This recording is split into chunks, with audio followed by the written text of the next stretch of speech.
Ethan Cole stared up at the overcast sky, his hands buried deep in the pockets of his worn leather jacket. It hadn't rained in weeks, and the ground beneath him was dry and cracked. A few stars struggled to break through the thick layer of dust clouds, faint beacons in a sea of despair.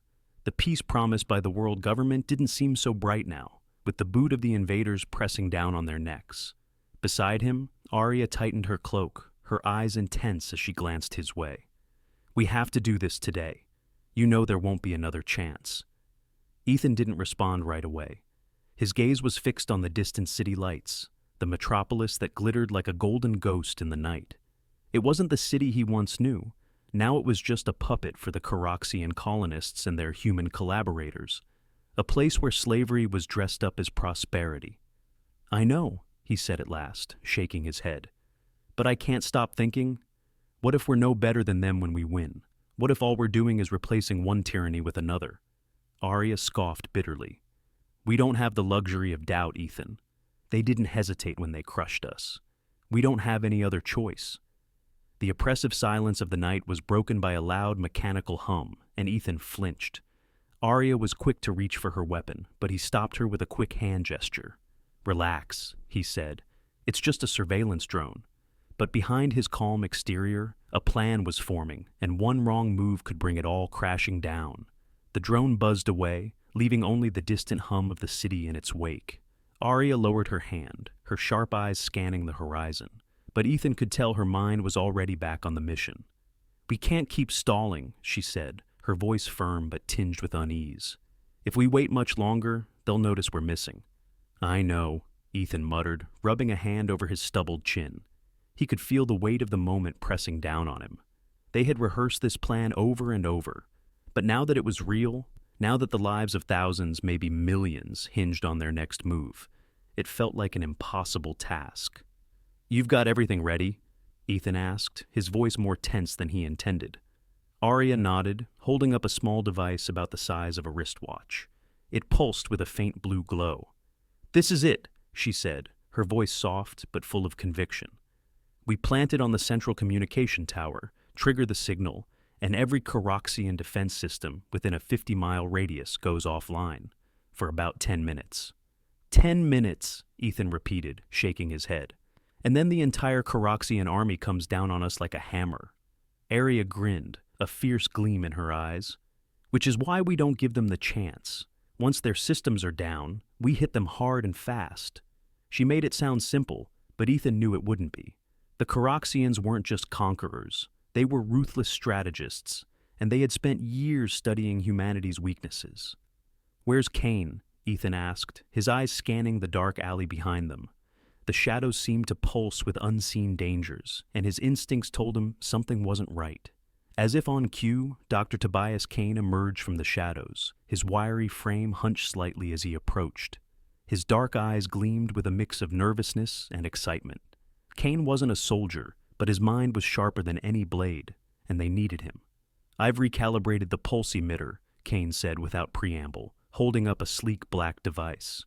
"It'll be able to scramble their neural interface systems as well, for a few minutes at least." "Neural interfaces?" Ethan frowned. "I thought we were just shutting down their defense grids." Kane smirked, tapping his temple. "The Kheroxians aren't just running this planet on brute force, you know? They've integrated with their technology at a biological level. Shut down the tech, and for a brief moment, we shut them down too." Ethan blinked. That wasn't part of the original plan, but it gave them a much-needed edge. If they could incapacitate the Kheroxians even for a few minutes, it would give their small resistance a chance to strike where it hurt most. "Good," Ethan said, though unease prickled at the back of his mind. Kane was a brilliant man, but he always had a hidden agenda. Ethan knew better than to trust him completely. "We've got one shot at this," Ethan continued, looking between Aria and Kane. "We take out their central comms, disable their systems, and hit them hard before they can recover. If we fail—" "We won't," Aria cut him off, her voice unwavering. Kane chuckled darkly. "Failure isn't really an option, is it? Not if we want to live to see tomorrow." Ethan nodded, though the weight of their task hung heavy on him. He had been in combat before, had seen how quickly things could spiral out of control. But this was different. They were fighting for the future of the human race. The trio crouched behind an old, crumbling wall, watching the central communication tower loom like a monolith before them. The Kheroxian patrols were methodical, their sleek black armor glinting under the dim city lights. "They're changing shifts soon," Aria whispered, her eyes scanning the pattern of the alien soldiers' movements. "That's our window." Ethan's pulse quickened. This was it. The point of no return. "Ready?" Aria asked, glancing at Ethan and Kane. Ethan exhaled sharply, gripping his rifle tighter. "Let's get this over with."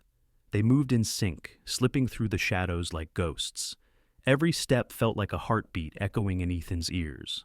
The Kheroxian soldiers were disciplined, their movements precise, but they hadn't noticed the small team moving toward the base of the tower. Aria knelt by a security panel at the base of the tower, her fingers moving quickly over the controls. The faint hum of alien technology filled the air as she worked to bypass the security protocols. "Hurry!" Ethan whispered, his eyes darting toward the approaching patrol. "Almost there!" Aria's voice was strained, her brow furrowed in concentration. Ethan's heart pounded as the seconds ticked by. The patrol was getting closer. Too close. "We're running out of time," Kane muttered, a bead of sweat rolling down his temple. "I know!" Aria snapped, her fingers flying over the controls. "Just one more. There." The panel beeped, and the door to the tower's control room slid open with a soft hiss. "Move!" Ethan ordered, and they slipped inside just as the patrol rounded the corner. The room was bathed in a soft blue light, the hum of alien machinery filling the air. Ethan could feel the tension building as Aria pulled out the pulse emitter and attached it to the central console. "Once I trigger this, we've got 10 minutes, she said, her voice low but steady. "After that, it's going to be chaos." Ethan nodded, his eyes locking onto hers. "Let's make it count." The moment Aria triggered the pulse, the world outside the tower plunged into darkness. The Kheroxian defense systems flickered and died, their patrols freezing in place as their neural interfaces were scrambled. But just as Ethan and Aria prepared to move, a low, mechanical voice echoed from behind them. "You really thought it would be that easy?" Ethan spun around, his rifle raised, only to find General Kravos standing at the entrance, his towering form bathed in the eerie blue light of the room. Behind him, Kheroxian soldiers were regaining their composure, shaking off the effects of the pulse emitter faster than expected.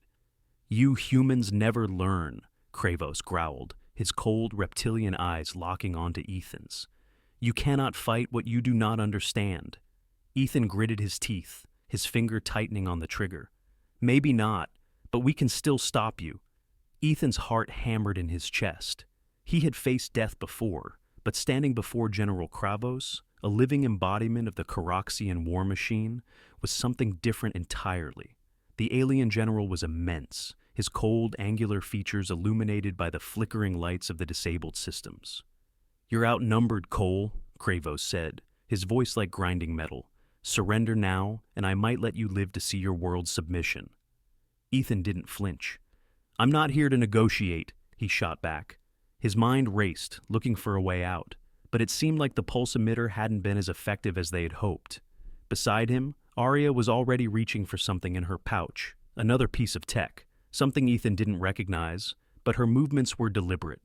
Kane, on the other hand, stood frozen, his eyes flickering between Kravos and the soldiers closing in behind him. Fear washed over the scientist's face. "We're cornered," Kane muttered, his voice trembling. "There's no way out." "We make one," Aria hissed, her eyes never leaving Kravos.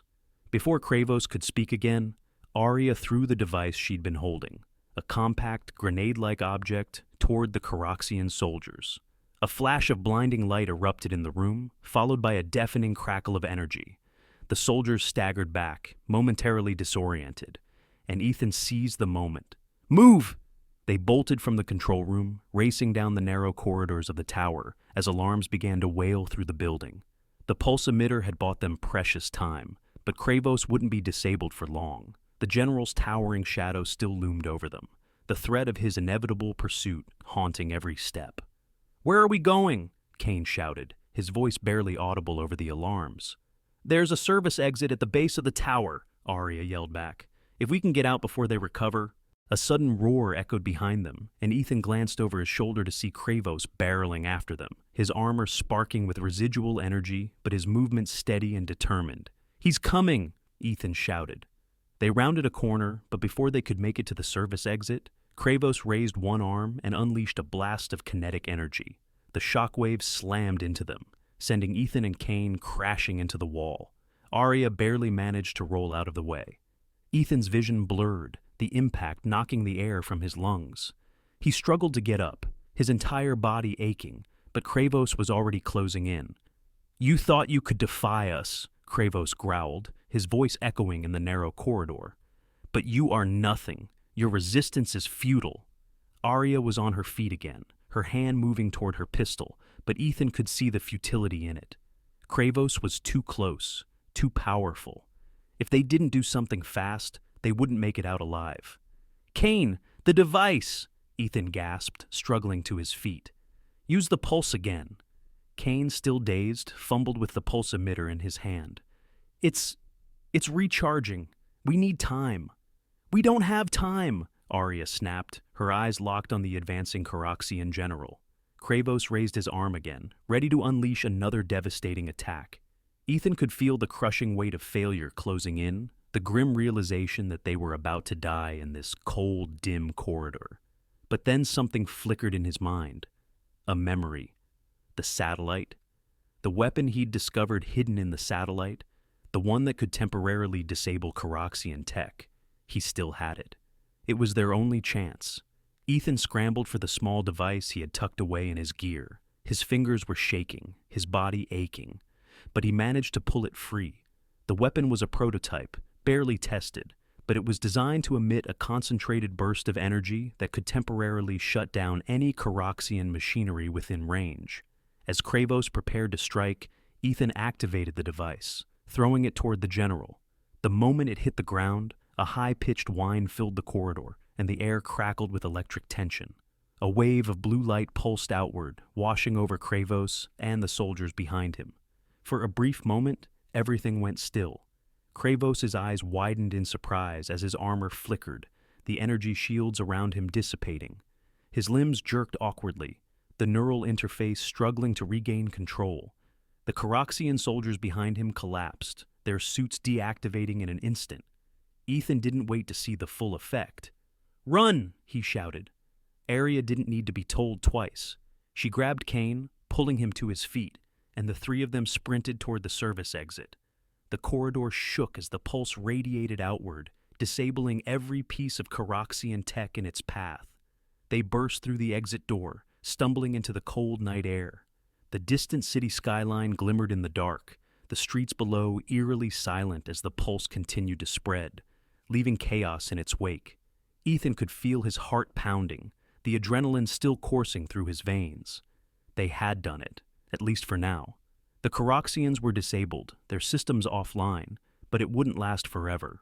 Soon, Kravos would recover, and the Kheroxian forces would be back on their trail. "Where now?" Kane gasped, his voice ragged. "We head to the rendezvous point," Aria said, her breath coming in heavy bursts. "We still have a chance to strike before they can regroup." Ethan nodded, though his mind was still racing.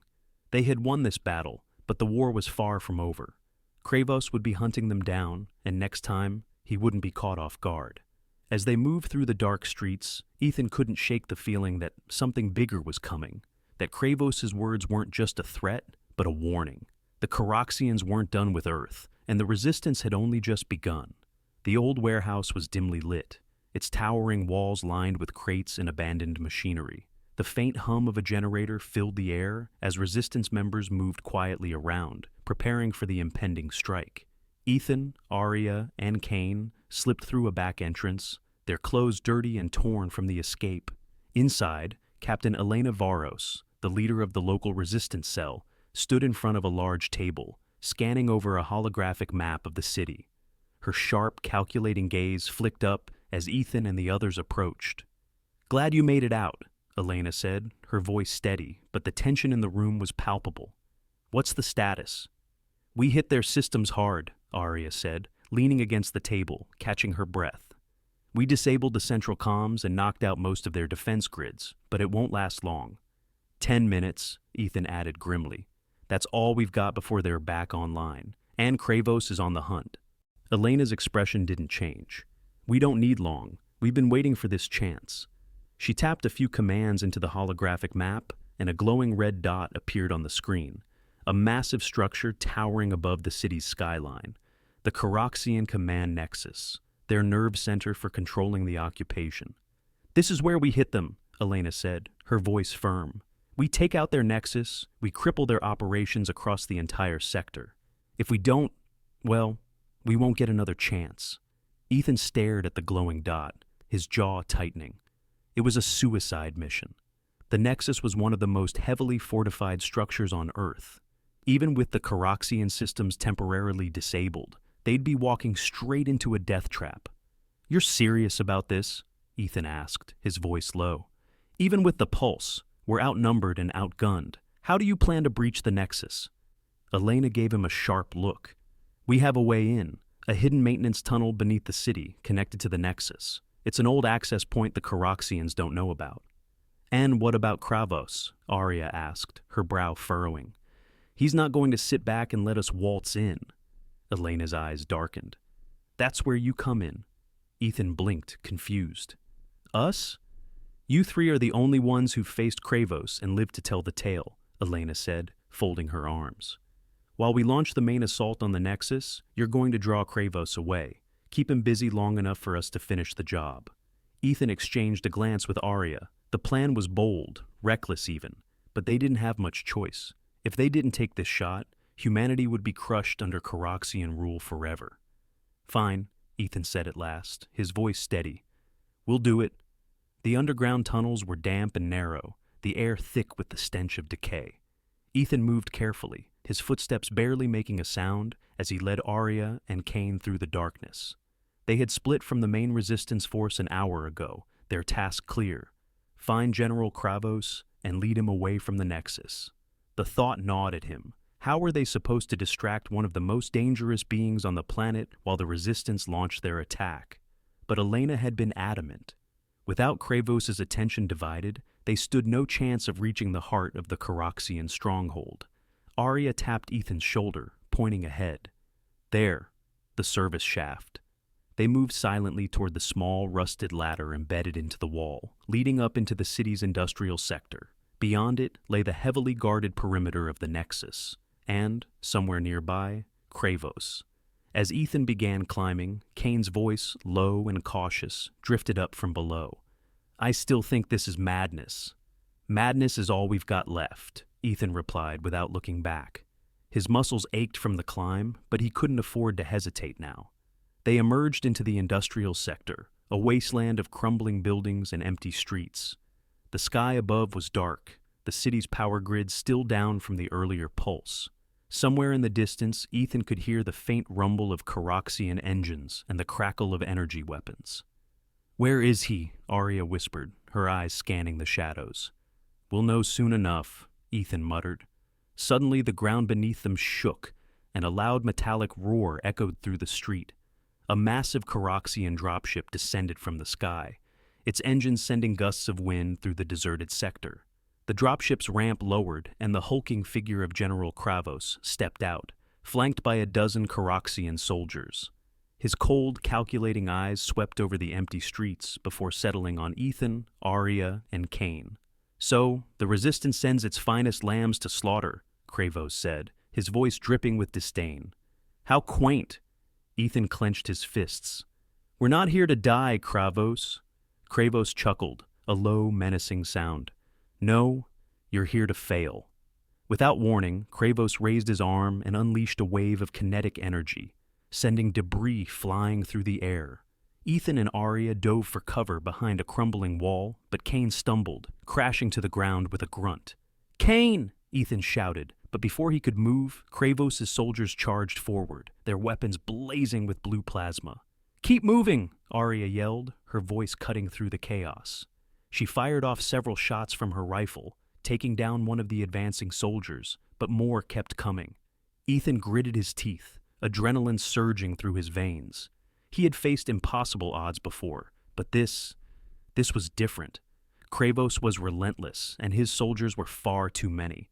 They needed to draw him away from the Nexus. But how? Suddenly, an idea sparked in Ethan's mind. "The pulse emitter!" he shouted over the noise. "Kane, where is it?" Kane, still scrambling to his feet, fumbled with his pack. "It's here." Ethan grabbed the small device from Kane's shaking hands and tossed it to Aria. "You know what to do." Aria nodded, her expression grim. "Keep him busy." As Aria disappeared into the shadows, Ethan turned his focus back to Kravos, who was closing in, his soldiers flanking him like a pack of wolves. "Come on, Kravos!" Ethan shouted, stepping out from behind cover. "You wanted us, right? Here we are!" Kravos's eyes gleamed with predatory satisfaction. "Brave words, human, but bravery without strength is just another form of weakness." He raised his arm again, but before he could unleash another attack, Ethan pulled the trigger on his rifle, sending a volley of bullets toward the general. Kravos deflected them with a flick of his wrist, the bullets bouncing harmlessly off his energy shield. "Pathetic," Kravos growled. But Ethan wasn't trying to kill him. He was just buying time. Suddenly, from the rooftop above, a burst of blue light erupted as Aria activated the pulse emitter. The wave of energy slammed into the Kheroxian soldiers, their armor sparking as their systems overloaded. Kravos staggered, his shield flickering as the pulse hit him, but he didn't fall. "You think that will stop me?" Kravos roared, fury burning in his eyes. Ethan's heart raced. It hadn't worked, not entirely. But Aria was already moving, her figure darting across the rooftops, leading Kravos away from the Nexus. "Come on, you bastard," Ethan muttered under his breath. "Take the bait." And, to his surprise, Kravos did. With a roar of frustration, the general lunged after Aria, his soldiers following in his wake. Ethan let out a breath he didn't realize he was holding. They had done it, at least for now. Kravos was out of the way. Now it was up to the resistance to strike the final blow. Ethan's breath was ragged as he sprinted through the narrow corridors of the Nexus. Explosions rocked the structure from above, and the lights flickered as the Resistance's assault began in earnest. His heart pounded in his chest, not just from the effort, but from the weight of knowing that this was it, the final push. If they failed now, Earth was lost. Aria was ahead of him, moving with relentless purpose. The pulse emitter had bought them time, but Kravos would be coming. Ethan could already feel the tremors in the ground that signaled his return. "We're close!" Aria shouted over the roar of distant gunfire. "The control room's just ahead." Kane, pale and trembling, trailed behind them. His fear was palpable, but Ethan couldn't focus on that now. He had to stay sharp. They burst into the Nexus's central control chamber, a massive room filled with Kheroxian technology, glowing with an eerie blue light. In the center of it all stood the core, a pulsating crystalline structure that controlled the entire occupation force. "This is it," Aria said, her voice laced with grim determination. "We take this out, and the whole network goes down." Ethan nodded, already moving toward the core. He set the charges, his hands moving quickly but carefully. The Resistance's plan hinged on this moment. Destroy the core, sever the Kheroxians' control, and send their forces into disarray. But as Ethan finished setting the final charge, a chill ran down his spine. A deep, resonant voice echoed through the chamber. "Did you really think it would be this easy?" Ethan turned slowly, dread creeping into his bones. Standing in the doorway was General Kravos, his towering figure bathed in the glow of the core. His armor, scarred from the earlier pulse, crackled with residual energy, but he looked no less menacing. If anything, the damage made him even more dangerous. "Ethan, get down!" Aria yelled, firing her rifle at Kravos. But the bullets bounced harmlessly off his energy shield. With a flick of his wrist, Kravos sent a wave of force crashing toward her, slamming her into the far wall. She crumpled to the ground, unconscious. Ethan's blood ran cold. He reached for his pistol, but Kravos was too fast. In a single stride, the Kheroxian general crossed the room, his massive hand clamping around Ethan's throat and lifting him off the ground with terrifying ease. "You've been a nuisance, Cole," Kravos growled, his grip tightening. "But now, your resistance ends." Ethan gasped for air, his vision darkening. He struggled, kicking at Kravos, but it was no use. The general's strength was overwhelming. In that moment, the fight felt hopeless, like everything they had worked for was slipping away. But then, something shifted. Out of the corner of his eye, Ethan saw Kane. The scientist had been cowering in the shadows, but now his face was twisted with something Ethan hadn't seen before. Resolve. Kane's trembling hands reached into his pack, pulling out the pulse emitter. "Kane!" Ethan croaked, his voice barely audible. Kane's eyes met Ethan's, and for the first time, the fear was gone. Without hesitation, Kane activated the pulse emitter and hurled it toward Kravos. The device hit the floor with a sharp clang, and the room was filled with a burst of blue energy. Kravos' body seized, his armor sparking wildly as the pulse tore through his systems. With a snarl of rage, he released Ethan, staggering backward as his shields flickered and died. Ethan collapsed to the ground, gasping for breath. His vision swam, but he forced himself to his feet. This was their chance. Kravos was vulnerable. "Kane, help Aria!" Ethan shouted, rushing toward the general. He grabbed a fallen rifle and, with a shout of defiance, opened fire. This time, the bullets tore into Kravos' unshielded armor, sending sparks flying. Kravos roared in pain, his massive body stumbling under the assault. But Ethan didn't stop. He kept firing, every shot fueled by the years of suffering, of loss, of resistance. Kravos had brought terror and death to his world, but Ethan was done running. He was done being afraid. The final shot struck Kravos square in the chest. The general staggered, his glowing eyes flickering as the power left his body. With one last, defiant snarl, Kravos collapsed, the mighty Kheroxian warlord defeated. Ethan stood over him, his chest heaving. The room was eerily silent, save for the distant sounds of battle outside. Kane rushed to Aria's side, helping her to her feet. "It's over," Kane said, his voice shaking with disbelief. Ethan shook his head. "Not yet." He turned back to the core. The charges were set, the timer ticking down. They had only moments left before the entire Nexus went up in flames. "Let's get out of here," Ethan said, pulling Aria to her feet. Together, the three of them sprinted from the control room, racing through the collapsing corridors as explosions rocked the structure. The ground shook beneath their feet, and the air was thick with smoke and debris. They burst out into the open air just as the Nexus imploded behind them, a massive fireball lighting up the night sky. The sound was deafening, and for a moment, all they could do was stare. It was over. The Kheroxian command Nexus was gone, and with it, their control over Earth. As the fires raged in the distance, Ethan looked at Aria and Kane, a slow smile spreading across his face. They had done it. Against all odds, they had won. The war wasn't over. There would still be battles to fight, enemies to face. But for the first time in a long time, there was hope. And that was something the Kheroxians could never take from them.